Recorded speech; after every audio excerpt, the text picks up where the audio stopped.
চলো বন্ধুরা, আজকে আবারও চলে এসেছি এক নতুন রেসিপি নিয়ে। সিমগুলো দেখে কিছু আইডিয়া করতে পারছো?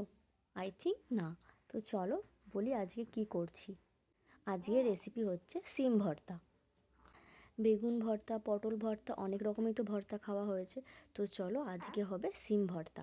তো কিছুই না, ভালো করে সিমগুলোকে ছাড়িয়ে নিলাম দুটো সাইড দিয়ে, তারপরে সেদ্ধ করতে রেখে দিলাম গ্যাসের মধ্যে। অন্যদিকে রসুন আর লঙ্কা নিয়ে নিয়েছি, আর এদিকে আমাদের সিমটাও সেদ্ধ হয়ে গেছে। তো কড়াইতে তেল দিয়ে তারপর রসুন আর লঙ্কা দিয়ে দেবো, তার মধ্যে দিয়ে দেবো সিমগুলো। তো এটা একটু ভালো করে ভাজা ভাজা করে নিতে হবে।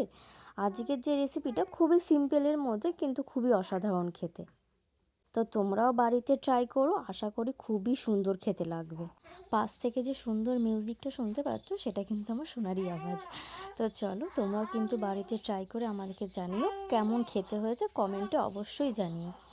তো তারপরে দিয়ে দিলাম কড়াইতে তেল, ওইদিকে হচ্ছে কালো জিরে আর হচ্ছে শুকনো লঙ্কা। তো এবারে যে ফাইন পেস্টটা করেছিলাম সেই পেস্টটাও দিয়ে দিলাম, আর ঘরের একটু মশলা যেমন নুন, হলুদ, লঙ্কার গুঁড়ো দিয়ে এবারে ভালো করে এটাকে মাখা মাখা করতে হবে।